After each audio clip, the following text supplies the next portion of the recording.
Assalamualaikum teman-teman, seperti biasa sebelum mulai Mimin mendoakan semoga teman-teman semua selalu dalam keadaan sehat walafiat. Oke, kali ini kita akan melanjutkan Martial Master versi novel bagian 1908. Bagi yang baru bergabung, selamat bergabung. Dan bagi yang belum subscribe dulu lah agar Mimin tambah semangat lagi nih bikin videonya. Oke, kalau sudah kita langsung masuk ke isi ceritanya.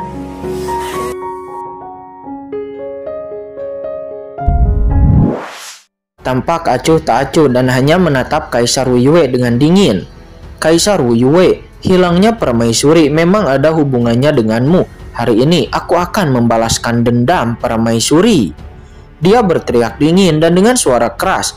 Kekuatan dosa langsung naik ke langit dari lautan malah bencana abadi yang mendidih di bawah dan tiba-tiba bergabung menjadi bintang gelap di langit. Ding! Dalam sekejap, rune dosa yang menyilaukan tiba-tiba menyala di bintang-bintang gelap yang tergantung di kehampaan. Saat rune dosa ini menyala, aura setinggi langit langsung menyapu keluar dari bintang-bintang gelap itu dan dengan gila-gilaan menekan Kaisar Wu Yue. Di dalam tubuh Kaisar Wu Yue, duar energi iblis mekar dan kekuatan iblis yang menyala-nyala seperti gunung berapi yang meletus menutupi seluruh tubuh Kaisar Wu Yue. Tidak, Kaisar Wu Yue menjerit dengan putus asa. Pada saat ini, dia sama sekali tidak punya cara. Kekuatan iblis yang mengerikan itu dipadukan dengan napas jurang yang dingin menembus ke dalam tubuhnya, seperti sumber iblis yang meletus dan energi jahat yang tak ada habisnya memenuhi tubuhnya. Klonnya terhimpit bersama oleh kekuatan iblis itu. Tidak ada cara untuk menghindarinya. Bagaimana dia bisa menolaknya? Duar. Di bawah kekuatan iblis yang mengerikan, tubuh Kaisar Wu Yue hancur sedikit demi sedikit dan kemudian berubah menjadi energi murni yang langsung ditelan oleh Molly. Nah, aku akan bertarung denganmu, Duar. Pada saat ini tatapan ganas tiba-tiba melintas di mata Kaisar Wu Yue. Dengan ledakan, seluruh klonnya hancur sendiri dalam sekejap. Dampak yang mengerikan menyebar ke segala arah, menghancurkan dunia. Dampak langsung kekuatan jurang yang sangat besar muncul.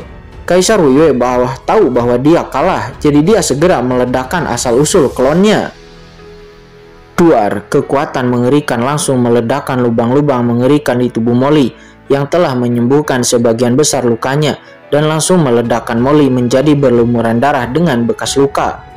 Klon Kaisar Wu Yue telah dijepit ke dalam tubuhnya oleh Molly, meledak seperti ini yang setara dengan bom yang meledak dari dalam tubuh Molly. Kerusakan yang ditimbulkan lebih dari 10 kali lebih kuat atau lebih dari 10 kali lipat. Tidak, Mori meraung. Tubuhnya berlumuran darah. Seberapa mengerikan kehancuran yang disebabkan oleh penghancuran diri dari klon Kaisar Wu Yue yang merupakan 4 Kaisar Agung. Hampir tidak ada bagian di tubuh Molly yang utuh dan ada darah dan daging di mana-mana serta otot dan fraktur tulang Molly yang patah. Namun Molly tidak ragu-ragu dalam rasa sakit yang hebat ini. Molly meraung tergesa-gesa dan tangannya yang besar berdarah terulur secara langsung.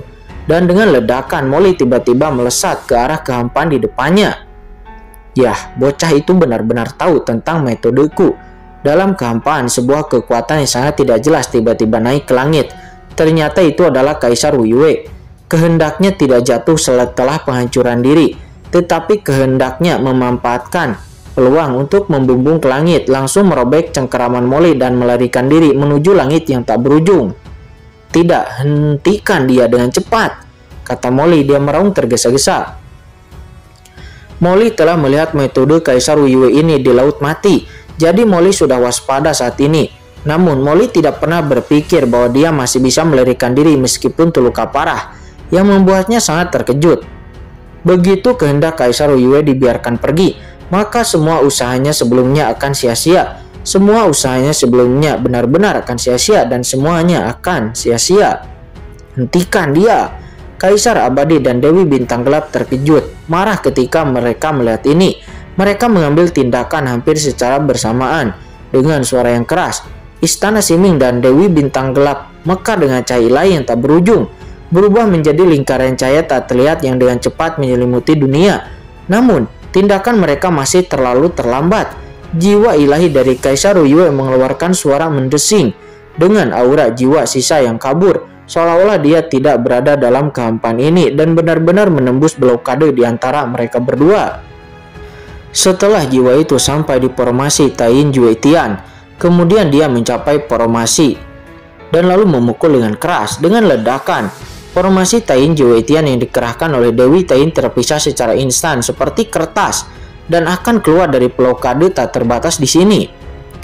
Ini sudah berakhir. Kaisar Abadi dan yang lainnya berubah warna secara instan. Wajah mereka pucat. Mereka memblokirnya seperti ini, tetapi mereka benar-benar malah mengizinkan Kaisar Wu Yue untuk melarikan diri. Begitu jiwa dari Kaisar Wu Yue itu lolos dari blokade mereka, maka itu dapat langsung terhubung dengan tubuh utamanya, dan semua yang ada di sini akan dirasakan oleh tubuh utama Kaisar Wu Yue. Dan setelah itu, setelah semuanya terpapar, maka itu akan sangat berbahaya. Tapi pada saat ini tidak ada yang memiliki sarana untuk saling berhenti. Terlepas dari upaya mereka yang putus asa, mereka tetap masih gagal. Metode 4 Kaisar Agung jauh melebihi harapan mereka. Sialan, nak Kincen, jika kamu tidak mengambil tindakan, aku akan melarikan diri, kata Molly, matanya merah. Dia menatap ke langit, meraung, tampak cemas, mengutuk dengan keras. Jika Kincen dan yang lainnya tidak membuat keributan di Laut Bencana Abadi, Dewi Matahari dan Dewi Bintang Gelap pasti sudah pergi sejak lama. Bagaimana mungkin Molly bisa jatuh ke dalam situasi seperti ini? Sekarang Molly telah berjuang sampai mati, tapi Kincen belum muncul. Jika jiwa dari Kaisar Wu Yue itu benar-benar lolos dan masalahnya terekspos, maka dia, Molly, benar-benar akan melarikan diri. Pemuda Kincen, apakah Anda berhenti mengambil tindakan? Raungan Molly mengejutkan Kaisar Wu Yue, Dewi Bintang Gelap, dan yang lainnya. Apa artinya ini? Hahaha, bocah, kamu ingin menipu nenek moyangmu ketika kamu akan mati. Kaisar Wu Yue nampak ganas. Ketika aku melarikan diri, dalam 1 atau 3 jam, tubuhku yang asli akan datang, dan pada saat itu, semua yang ada di sini, semuanya harus mati. Kata jiwa Kaisar Wu Yue itu, dia meraung gila-gilaan dengan niat pembunuhan, dan suaranya penuh kebencian. Dia ingin menghapus semua rasa malunya sebelumnya. Ada keputusasaan di mata Dewi Matahari saat ini. Saat ini dia di bawah. Dia tidak berharap bahwa Kaisar Wu Yue akan melarikan diri begitu saja dan meninggalkannya sendirian. Jangan khawatir, tidak akan ada momen seperti itu. Namun pada saat ini, suara dingin tiba-tiba terdengar dari Laut Bencana Abadi di bawah. Siapa itu? Semua orang melihat ke bawah dengan tergesa-gesa dengan ketakutan. Ledakan.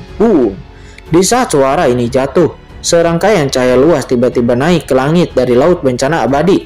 Serangkaian cahaya ini dengan aura yang menghentakkan hati langsung terbentuk, tiba-tiba melilit hampir ribuan mil dan menyegel semuanya. Astaga, apa-apaan ini? Di tengah raungan kekerasan itu, semua orang melihat formasi cahaya yang sangat menakutkan naik ke langit. Formasi cahaya ini langsung berubah menjadi pilar formasi. Setiap pilar formasi berisi kekuatan untuk menutup dunia dan menekan semuanya. Kekosongan ribuan mil di Pulau Tain pun sepenuhnya diselimuti.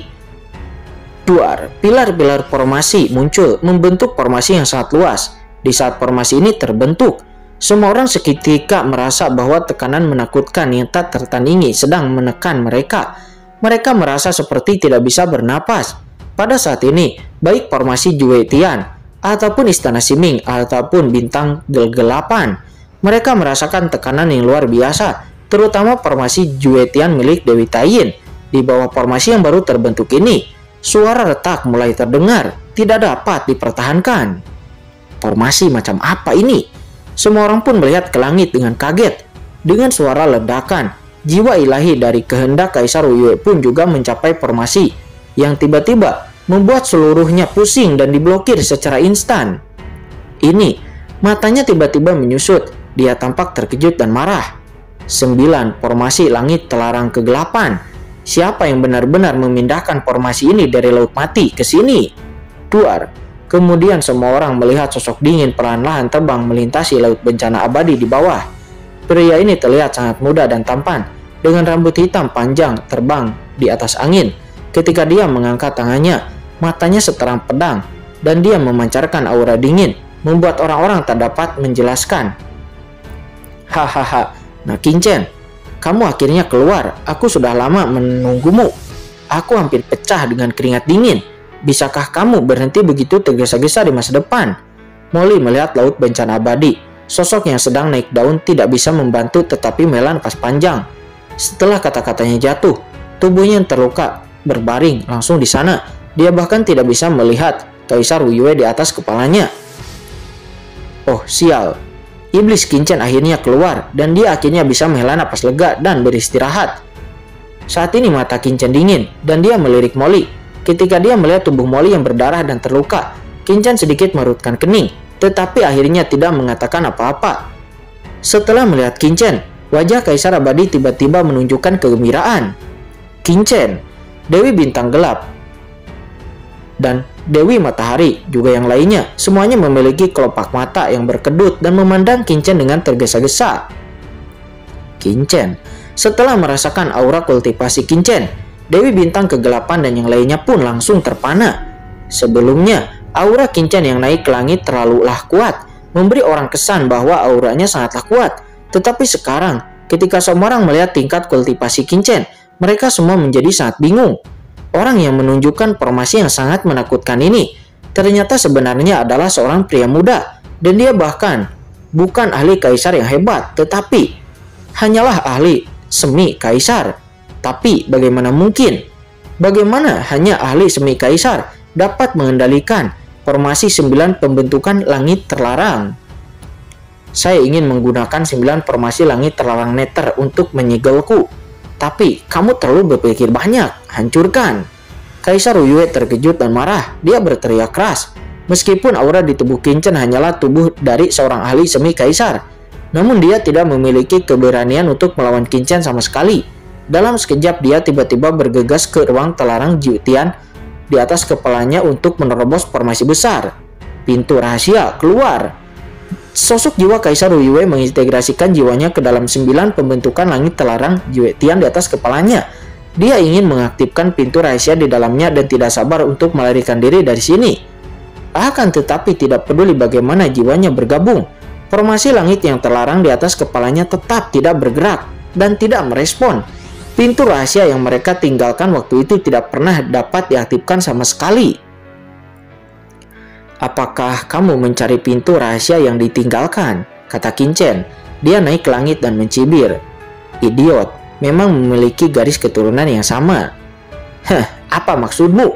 Kata Kaisar Yue mengubah ekspresinya.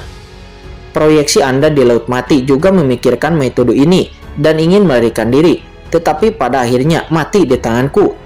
Aku tidak berharap bahwa jiwa klon Anda yang ini juga tidak lebih pintar dari jiwa proyeksi Anda yang dulu, kata Qinchen. Dia mencibir menggelengkan kepalanya. Apakah kamu yang menghancurkan proyeksiku? Kata Kaisar Yue mengubah ekspresinya terkejut. Saat berikutnya, jejak keganasan tiba-tiba melintas di matanya. Semi Kaisar yang kecil juga ingin membuat klaim palsu di sini. Anda bahkan tidak bisa berpikir untuk mampu membunuh klonku. Duar.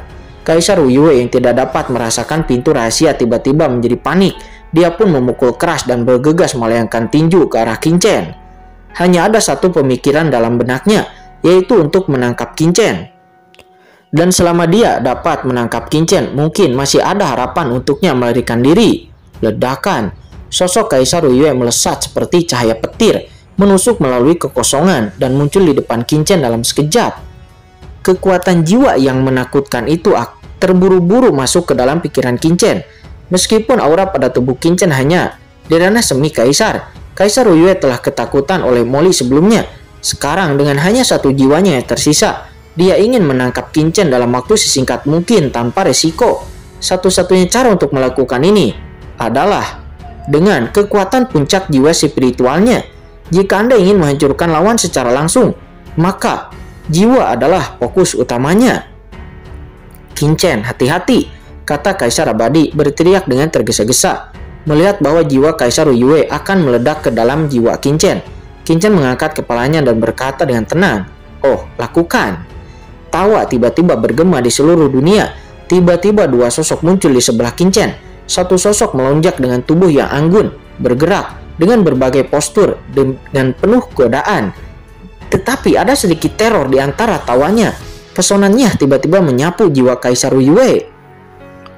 Berdengung, Pikiran Kaisar Yue pusing untuk sejenak. Dia terguncang, tetapi dia masih datang dengan kekuatan untuk menghalangi kendali. Namun sosok lain memiliki aura dingin dan mulut bercanda. Gelombang tak terlihat tiba-tiba menyebar dari tubuhnya, berubah menjadi kekuatan jiwa yang sangat menakutkan, menghalangi Kaisar Yue. Kekuatan jiwa ini sebenarnya jauh lebih kuat daripada 4 Kaisar Agung. Napas ini, Kaisar Yoming, apakah itu kamu? Tidak mungkin. Kaisar Yue menoleh dan memandang sosok itu dengan kaget juga marah, dengan kengerian tak berujung pada matanya. Ya, Yue, ini aku. Aku tidak berharap kamu benar-benar berkolusi dengan klan jurang. Apakah fakta bahwa aku jatuh di laut kosmik juga terkait denganmu? Kata Kaisar Yoming. Dia memandang Kaisar Yue dengan acuh tak acuh, dengan niat membunuh di matanya. Tidak mungkin. Bagaimana mungkin kamu masih hidup? Kata Kaisar Yue tampak marah dan ketakutan. Tidak ada yang mustahil. Aku kembali ke dunia bawah kali ini untuk mendapatkan kembali semua yang aku miliki di masa lalu. Kata Kaisar Agung Yoming berkata dengan dingin. Pada saat ini, ajakan dingin tiba-tiba datang. Kaisar Yoming, ini hanyalah klon jiwanya. Mengapa kamu berbicara banyak omong kosong padanya? Kata Qin, matanya dingin. Qin segera mengambil langkah maju. Boom! Guntur tanpa akhir tiba-tiba mekar dari tangannya. Tangannya yang besar terulur seperti cakar ilahi dari langit, menekan kepala Kaisar Yue. Duar!